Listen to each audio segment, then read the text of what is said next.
I am going to be buried with this book. And that's all we're going to say about that.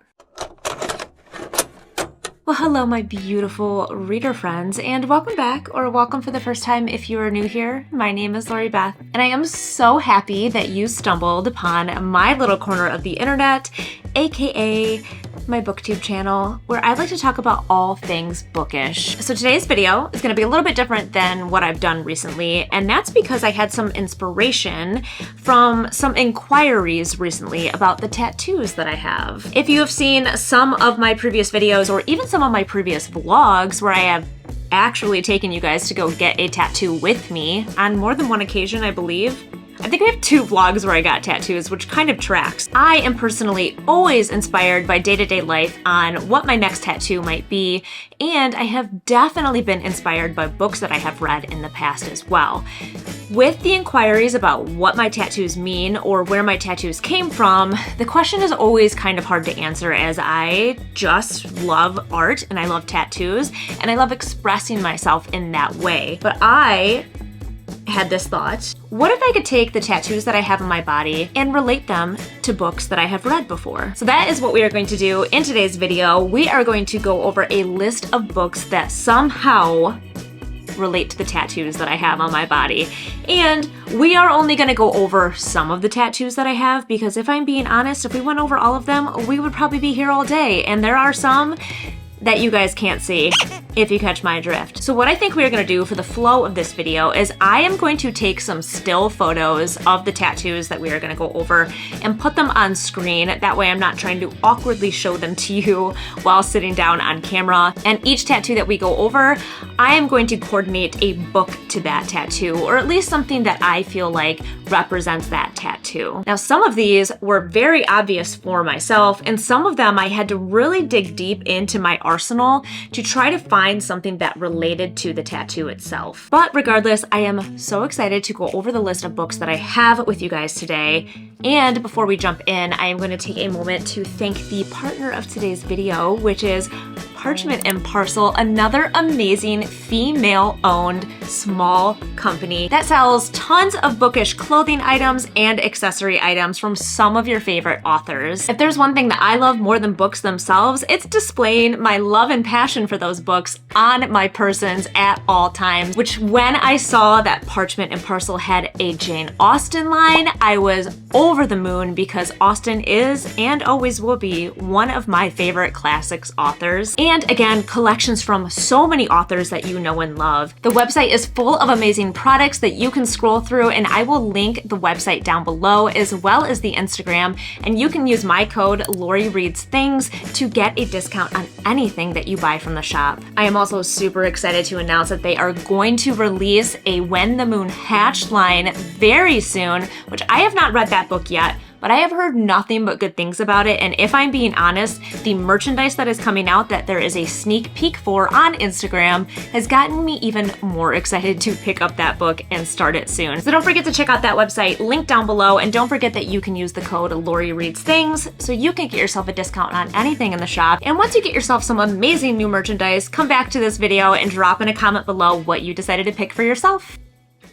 Quick sip of coffee from my cute little spooky season mug, because I am in full October mode. I don't know about the rest of you, but I am like headfirst into spooky season on October 1st. Like, I become a different person. It's wild. So I thought the tattoo that we could start with is one of my newer tattoos, one of my most recent ones, and that is the cute little koi fish on my arm. And I am also going to link the video down below where I got this in a vlog, so you can actually watch me get this tattoo if you are into that kind of thing. Don't worry, it's not too grotesque or anything like that. But if you want to see the tattoo in action, that video will be linked for you to go ahead and click on. And when I was thinking about a book that correlated with this tattoo, it was honestly very easy for me to pick, because I got this tattoo shortly after finishing a book earlier this year that I became very obsessed with, and that is Daughter of the Moon Goddess by Sue Lynn Tan. A moment for the cover, because how absolutely stunning. And you can probably already gather why this koi fish tattoo came out of this book? Well, first and foremost, the tattoo was a flash tattoo. I saw it on a sheet before my husband and I went to a flash tattoo event, and I was like, that's the one I want. And I knew I wanted it because I had personally fallen in love with either Asian-inspired stories, Asian translated novels this past year, and they have changed my life. And so if you do not know anything about this story, it follows a main character named Xingyin, who is the daughter of the moon goddess. Xingyin grows up very secluded on the moon, and she doesn't really know why she's always been secluded, just specifically on the moon with her mother, until she becomes a little bit older. So someone from the celestial kingdom ends up going to the moon to talk to Xingyin's mother, but no one knows that Xingyin exists, so she flees so that her identity remains a secret. As she flees, she ends up falling down to the celestial kingdom, and there she kind of like stumbles into this whole adventure of things happening. She discovers that her mother is actually a prisoner on the moon, and that's why they've been secluded there her whole life. So she makes it her mission to break her mother free from the moon, and she has to do this by kind of working her way through different positions in the celestial kingdom. First of all, Su Lin Tan's writing is just impeccable. This story was not only very well written, it was perfectly paced and perfectly built. I truly felt connected to our main character the entire time, and I was so invested in her becoming this brilliantly strong female character and kind of going through all of these trials and tribulations to get there. It never at any point in time felt like a copy paste from some other fantasies that I've read in the past. It all felt very original. I loved the blend of mythology and storytelling and fantasy, like all kind of roped into one, like all kind of wrapped into one little package. It made the fantasy feel leveled up, if that makes sense. And back to her writing style, it was all just very vivid. Like you could feel yourself there. The scenery was just stunning and beautiful, and the storyline itself had this undertone of romance without it being like romance heavy. I always felt like Xingyin and her main goal remained at the forefront of the story and was never overshadowed by something like having feelings or trying to build a relationship with anybody else. This is also a duology. I loved the second book as well. So when I can find a story in a duology format, I am over the moon.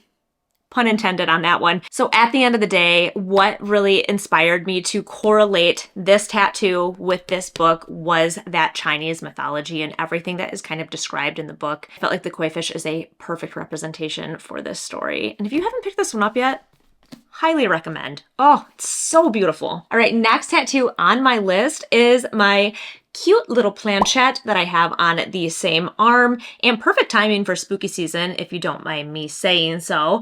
I got this tattoo about a year ago now at another flash tattoo event. This one was very specifically related to spooky season tattoos, and it did not disappoint. So for the book, I chose Evocation by S.T. Gibson, and also I thought I was super prepared for this video today. Both copies of Evocation that I have are behind me, and they are behind the flaming candles that I have already lit when I started recording, and I didn't feel like trying to get them out from behind the flames and risk burning the beautiful and stunning editions that I have from both Owl Crate and Fairy Loot sitting behind me. But either way, we can still talk about the book itself. So if you have not read this story, it is one of the newer novels from S.T. Gibson, which you know is one of my all-time favorite authors to read. But this one was a little different. So this one follows three characters in the story. We have a main character and then his ex-boyfriend and his ex-boyfriend's new wife. So it was a really interesting blend of different personalities, and then those personalities trying to work together to solve this main issue, which is David dealing with a curse from the devil that has been placed on his family for centuries and centuries, and it has now come down to him as the last male in the line to deal with. So he enlists the help of his ex-boyfriend and that ex-boyfriend's new wife, because all three of them are somehow involved in the occult, and they all have different areas of expertise when it comes to dealing with the occult and the knowledge that they have. And why I chose this one for the planchette is because of Moira, the wife. She deals with more of the palm readings, tarot card readings, Ouija board side of the occult. When I was looking at the tattoo on my arm, I was like, ooh, what book or what character comes to mind? And it was definitely her. This book was a wild ride for me because I have such high expectations out of S.T. Gibson. I, at first, when I finished this book, wasn't sure that I loved it all that much. And I actually thought that I would be a little bit more connected to someone like Moira because she is this amazing, beautiful, strong woman in this story. And it wasn't honestly super immediate. I had to sit with this one for a while to kind of fully appreciate the storytelling that was laid out and the story that was built amongst three characters. With that being said, if you like a book for the spooky season or you want something that dabbles into the occult and other life topics like open relationships, I don't know if there's an author that does it better than S.T. Gibson. So for the planchette, my pick is going to be Evocation. All right, and up next, we are going to pick a book for my Pomegranate Tattoo. Now, this was interesting for me to choose. There are quite a few options for the pomegranate. One of the main options that you can probably see in your mind's eye right now is Midnight Sun in the Twilight series. I did not pick that one because I don't think it really represented the pomegranate itself besides just being on the cover. I did have a few other options as well, but when it came down to it, the one that I chose for this tattoo is Ripe by Sarah Rose Etter. Yes, there is a pomegranate on the cover, but the pomegranate is specifically talked about and related to this book. If you don't know anything about this book, it follows a main character named Cassie who has uprooted her life and moves to the West Coast because she takes a job in Silicon Valley, and she just starts burning the candle at both ends. She is in deep. She lives in the heart of San Francisco in a tiny apartment that she can barely afford. She works 80 hours a week at a job where it feels like anything she does is not quite enough. Her love life is in shambles. She basically just tries to get attention from a man who is in a different relationship because it's the only thing she really has time for. And it's kind of a deep, deep dive into the capitalist world that we live in, very specifically in America and certain parts of the country. In this story, Cassie actually has a black hole that follows her everywhere. It's described, like she can see it at all times. And depending on where she's at in her day or in her week or in her life, that black hole gets big, it gets small, it's sometimes really present, it sometimes feels like it's consuming her, it sometimes feels like it's so small that it doesn't exist anymore. She checked all the things off of her list. She grew up, she graduated high school, she got a college degree, she took a job that made good money, and then she started living this life and was basically questioning why she was doing it at all. But back to the whole pomegranate thing, there is a moment in this book when she actually gets a pomegranate from the grocery store, brings it home, and has this whole narrative around the pomegranate itself, what it looks like, what it tastes like, opening it, peeling it, the seeds on the inside, and it kind of just becomes this representation of her and her life and womanhood. The book is very unexpectedly deep. So when I thought about the pomegranate tattoo, I was like, what book could be better than the book that actually uses the pomegranate as like a segue to life itself or womanhood itself? I thought it was really brilliant. And if you are into literary fiction at all, Sarah Rose Etter is a gripping author. I was on the edge of my seat the whole time I was reading this book. So if you are into being just slightly stressed out the entire time you are reading, this is a really good book to pick up and I highly recommend it, especially if you are more into just fiction as opposed to some of the fantasy novels that I talk about. Me again, thinking I was 100% prepared for this video. I don't know who I think I'm fooling. So the next tattoo we are going to go over is my flower tattoo. I Had to think about this one again for a minute because I feel like there could be a lot of options for a flower. Flowers can mean a lot of things. So I came down into my library and I was standing there looking at my books, the shelves of books that I have actually read, and I was like, oh my gosh, I know exactly what book I'm gonna pick. Forget Me Not by Julie Soto. And I don't talk about romance books a whole lot, even though I read them. Contemporary romance, right up my alley. And this was a book that was so surprising to me, more specifically because I've never read Julie Soto before, but because I didn't know how it was going to pan out with the tropes that were involved in this story. In this book, we follow a main character named Emma, who is a wedding planner, and she has broken away from the big wedding planning company that she worked at to start her own small business, and she's just kind of getting her feet wet and taking on clients that she knows she can handle when she gets the opportunity to plan the wedding of, I can't remember if she's an actress or a model. Either way, she's Instagram famous and she's very well known. And this woman and her fiance decide to hire Emma to plan their wedding. So this is it. This is like her big break. This is what is going to get her business rolling. Little does she know that the only florist they want to work on their wedding just so happens to be her ex-boyfriend, Elliot, or her ex-something, Elliot, which is kind of where the story goes. So as the story unfolds, Emma and Elliot have to come back together to work together on this wedding and finally work through the issues that they had from their previous thing. I'm putting that in quotes because as the story goes on, you start to realize that they never really had anything definite, but they were definitely in love with each other. Emma, even though she works in this wedding business, doesn't believe in marriage herself. She comes from a family where her mother has been married upwards of like 16 times or something wild like that.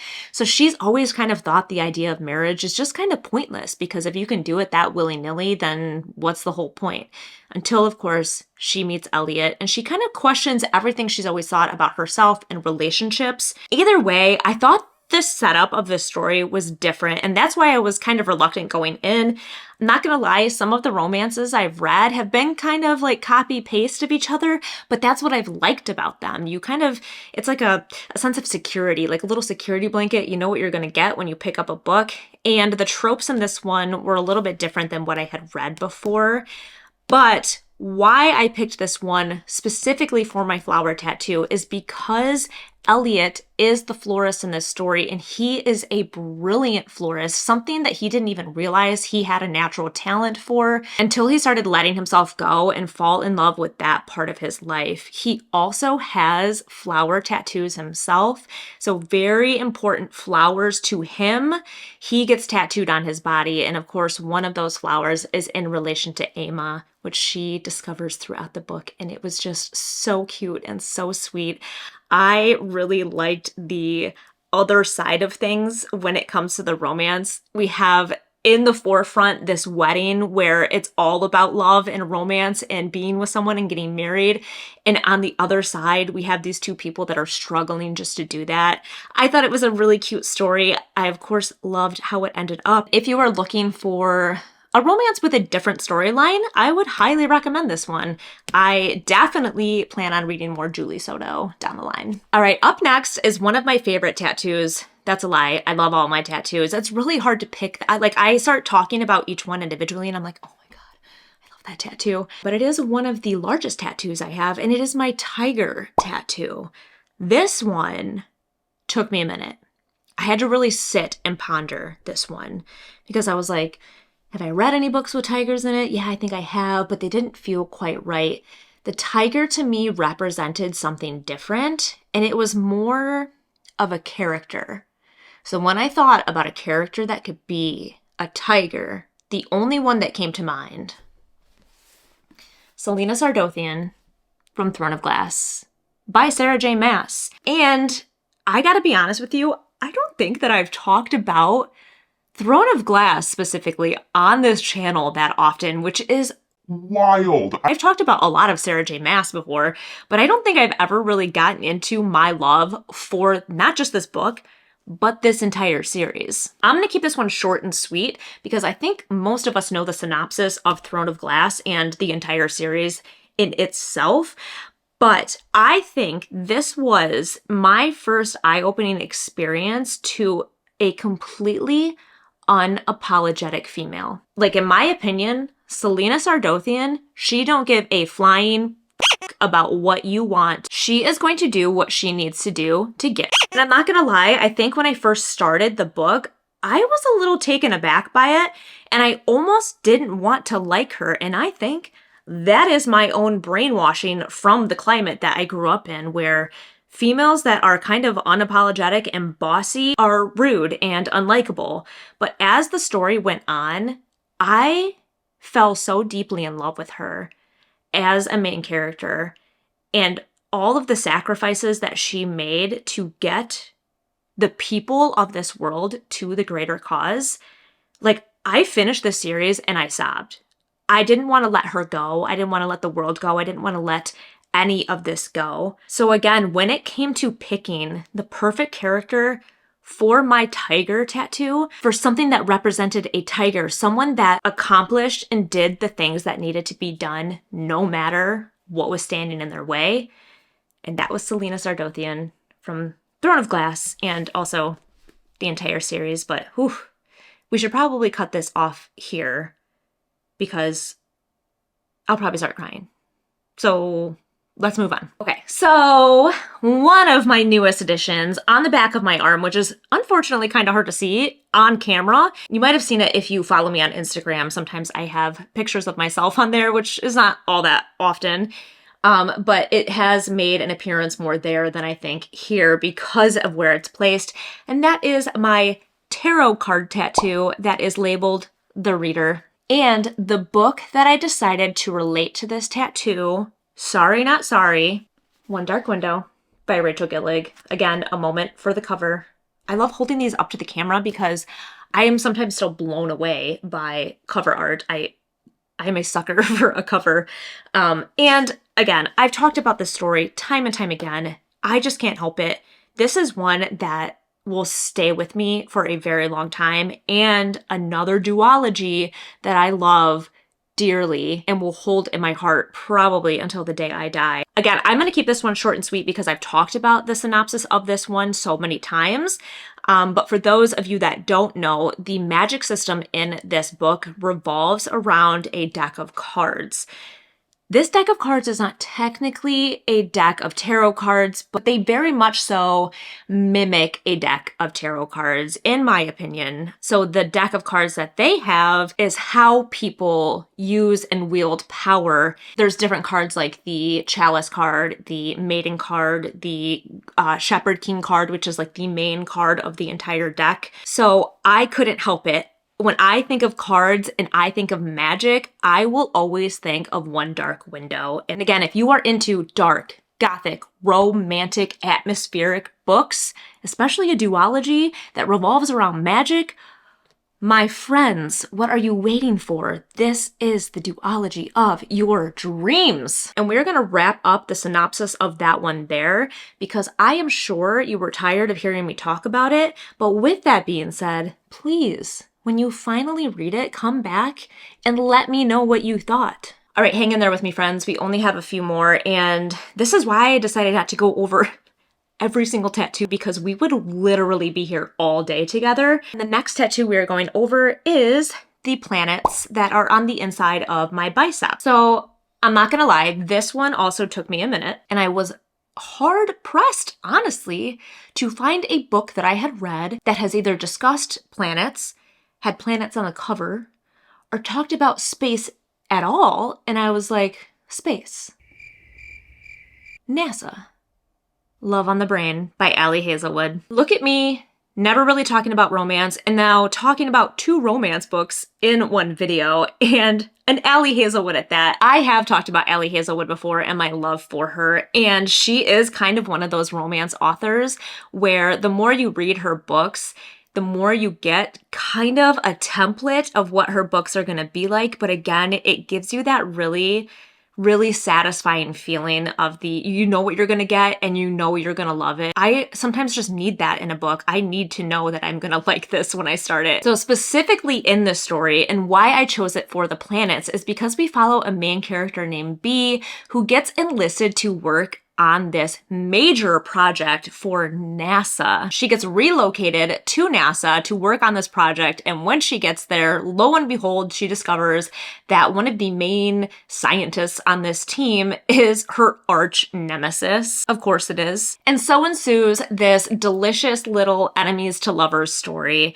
It was just such a fun time, and again, if you know anything about Allie Hazelwood, you know that she writes about women in STEM. So most of her main characters you are going to find working as PhD students or working as scientists or working in STEM in one form or another. And this one was no different. The setting of it was really cool because of the entire NASA thing. You just felt really like excited reading it the whole time. Like, oh my God, like this is a major project she's working on for NASA. And not only that, her stories have that added element of workplace drama on top of the enemies to lovers situation. It kind of just takes it to another level. Like it deepens the hatred just that much more. It also took a turn into some kind of like diabolical, action-y, damsel in distress areas, which I did not see coming, but it added a level of excitement and unpredictability to the story, I guess, which here I am saying, like, you know what you're going to get with most of her stories, but that portion of the story was just slightly different. Either way, I couldn't think of a better book that would fit the planets than Love on the Brain, because in this scenario, we are revolving our entire story around NASA and a big, super important scientific project that will help astronauts in space. All right, you guys, we have made it.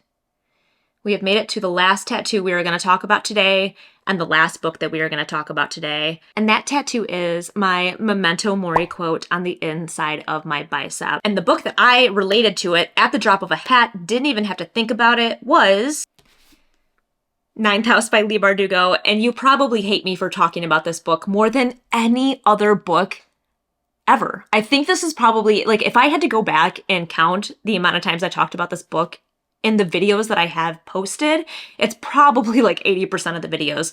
So with that being said, we are going to keep this one kind of short and sweet because of that. As most of you know, this story follows a very troubled main character who gets thrown into this secret society that is kind of underground at Yale University because of her ability to speak to and interact with dead people, ghosts. This book itself is the epitome of dark academia, fantasy, spooky, atmospheric, you name it.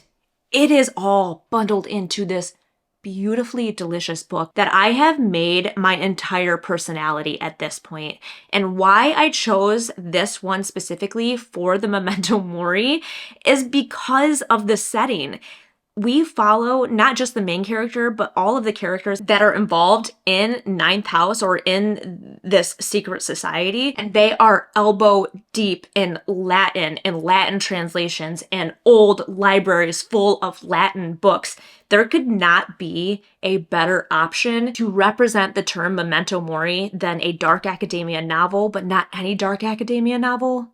Specifically Ninth House. Fight me on it. I am going to be buried with this book. And that's all we're going to say about that. Wow. Okay, what a doozy of a video that was to do. I knew that it was going to be fun to talk about, but I guess I didn't realize my level of passion that was going to come out when talking about not just the tattoos that mean so much to me personally, but the books that relate to them as well. With that being said, I would love to know if you have read any of the books that we've talked about in today's video, or if you have any tattoos, or can you think of a book that relates to the tattoo that you have? Let me know that down below as well. Also, don't forget to check out Parchment Parcel and check out all of the items that are currently for sale in the shop. And don't forget to use that code Lori Reads Things to get a discount on your order. If you liked this video, go ahead and hit that thumbs up button because it always helps a girl out. And if you want to make sure you don't miss any of my other upcoming videos, go ahead and hit that subscribe button too. As always, it has been an absolute blast, and I can't wait to see you guys in the next one.